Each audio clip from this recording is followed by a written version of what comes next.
నమస్తే, welcome to plus TV. Telangana రాష్ట్రంలో నడిగడ్డ అంటే తెలియని వాళ్ళు ఉండరు. ఆ ప్రాంతం అంతా కూడా వెనుకబడింది అని చెప్పేసి, అలాగే సీడ్ కంపెనీలో ముందున్న అభివృద్ధిలో మాత్రం ఇంకా వెనుకే ఉంది అని చెప్పేసి చెప్పుకుంటాం.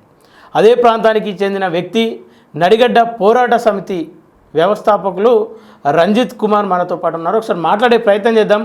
ఆ ప్రాంతంలో ఇంకో నానుడు కూడా ఉంటుంది, తెల్లబట్టలు వేస్తే మాత్రం దాడులు జరుగుతాయి, లేదంటే రెడ్డిలు తప్ప వేరేటోళ్ళు తెల్లబట్టలు వేయద్దు.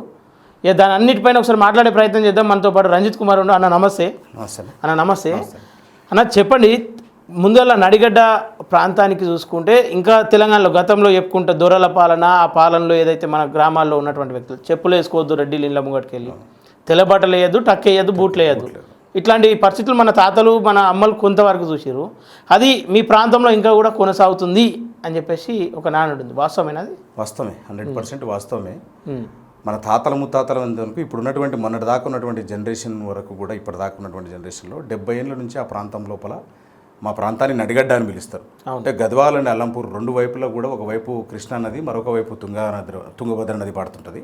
కాబట్టి ఆ ప్రాంతాన్ని నడిగడ్డగా ప్రసిద్ధి చెందింది. 70 ఏళ్ళ నుంచి ఒకే కుటుంబం పరిపాలిస్తుంది. అది ఒకే కుటుంబానికి చెందిన వ్యక్తులు పరిపాలిస్తున్నారు. వాళ్ళు ఏ నాయకత్వాన్ని ఎదగనీయకుండా, బీసీలను, బహుజనులు, ఎస్సీ, బీసీ, మైనార్టీ వర్గాలను ఎదగనీయకుండా చేస్తూ వాళ్ళు మాత్రమే రాజకీయంగా, ఆర్థికంగా, సామాజికంగా అన్ని వ్యాపారాలను కూడా వాళ్ళ చెప్పు చేతుల్లో పెట్టుకుంటూ ఇంకెవరిని కూడా ఎదగనీయకుండా చేస్తూ అక్కడ ఆత్మగౌరవం లేకున్నటువంటి చేస్తున్నటువంటి పరిస్థితి ఉన్నది. ఇందాక మీరు అన్నారు కదా, తెల్లబట్టలు వేసుకుంటే కూడా వాళ్ళు ఓర్వలేని పరిస్థితి ఉన్నది. ఈ పరిస్థితులన్నింటినీ చూసే మేము గత 15 ఏళ్ల నుంచి కూడా అక్కడ పోరాటం చేస్తున్నమాట వాస్తవం. ఓకే, నడిగడ్డ హక్కులు వాటిపైన పోరాటం మీ ముఖ్య ఉద్దేశం. ఎట్లాంటి హక్కుల మీద మీ పోరాటం మొదలుపెట్టారు ఫస్ట్? దానికి మీకంటే ముందు ఇన్స్పిరేషన్ ఎవరు? అక్కడ ముఖ్యంగా ఆత్మగౌరవం మీద పోరాటం జరిగింది. అసలు మా ప్రాంతం లోపల 70 ఏళ్ళ నుంచి బహుజన వర్గాలకు, బీసీ, ఎస్సీ, మైనార్టీ వర్గాలకు ఆత్మగౌరవం లేదు. ఆ ప్రాంతంలోని రైతాంగం బాగలేదు. అక్కడ విద్యకు దూరంగా నెట్టివేయబడినటువంటి పరిస్థితి, సాగునీరు అందని పరిస్థితి. మరీ ముఖ్యంగా అక్కడ ఉన్నటువంటి సబ్బండ వర్గాలకు, ఎస్సీ, బీసీ, మైనార్టీ వర్గాలకే కాక ఏ కమ్యూనిటీ నుంచి అయితే మేము రెడ్ల నుంచి వచ్చామని చెప్పుకుంటున్నారో ఆ రెడ్లకు కూడా కేవలం ఆ కుటుంబం తప్ప వాళ్ళ కులంలో ఉన్న రెడ్లకు కూడా ఆత్మగౌరవం లేకుండా ఉన్నటువంటి పరిస్థితి అక్కడ.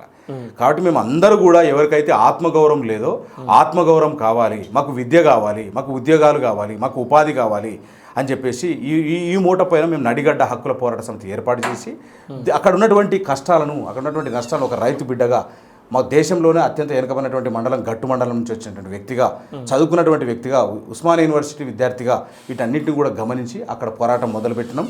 నడిగడ్డ హక్కుల పోరాట సమితి అనేటువంటి సంస్థను ఏర్పాటు చేసి పెద్ద ఎత్తున ఆ కుటుంబం పైన పోరాటం చేస్తున్నటువంటి పరిస్థితి అక్కడ ఉన్నది. మేము ఓకేనా? అక్కడ తెల్లబట్టలు వేస్తే దాడులు చేస్తారు, వాస్తవమేనా?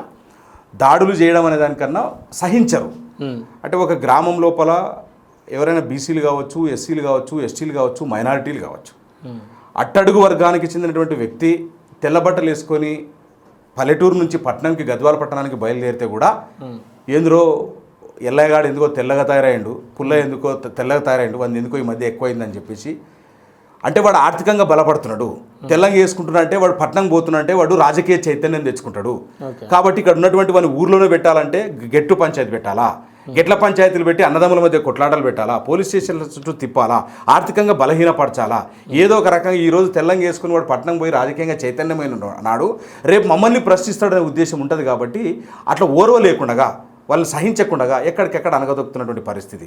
వాళ్ళ దగ్గర అణిగి మణిగి ఉంటూ, వాళ్ళు ఎంత మనం ఆర్థికంగా ఎంత ఉన్నప్పుడు కూడా లేనోళ్ళలాగా వాళ్ళ దగ్గర పడి ఉంటూ, వాళ్ళ దగ్గర బాంచనని చేతులు కట్టుకుని ఉన్న వాళ్ళకి మాత్రమే విలువ తప్ప, వాళ్ళు కాస్త కూస్త బతకనిస్తున్నారు తప్ప మిగతా వాళ్ళు మాత్రం అక్కడ ఎదగనియని పరిస్థితి.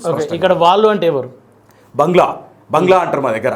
బంగ్లా అంటే ఈరోజు ఎదుగుతున్నటువంటి DK బరసింహారెడ్డి, DK Aruna Reddy, DK Samarasimha Reddy, వారి తండ్రి డీకే సత్యారెడ్డి, వాళ్ళు నివసించినటువంటి వారిని బంగ్లా, అది మొదటి నుంచి కూడా బంగ్లా అని పేరు పడ్డది. అదే కుటుంబం నుంచి వచ్చినటువంటి నేటి శాసనసభ్యుడు ఎవరైతే బండ్ల కృష్ణమోహన్ రెడ్డి ఉన్నాడో, డీకే అరుణ గారికి స్వయం అల్లుడు, అంటే వాళ్ళ ఆడపిల్ల కొడుకు.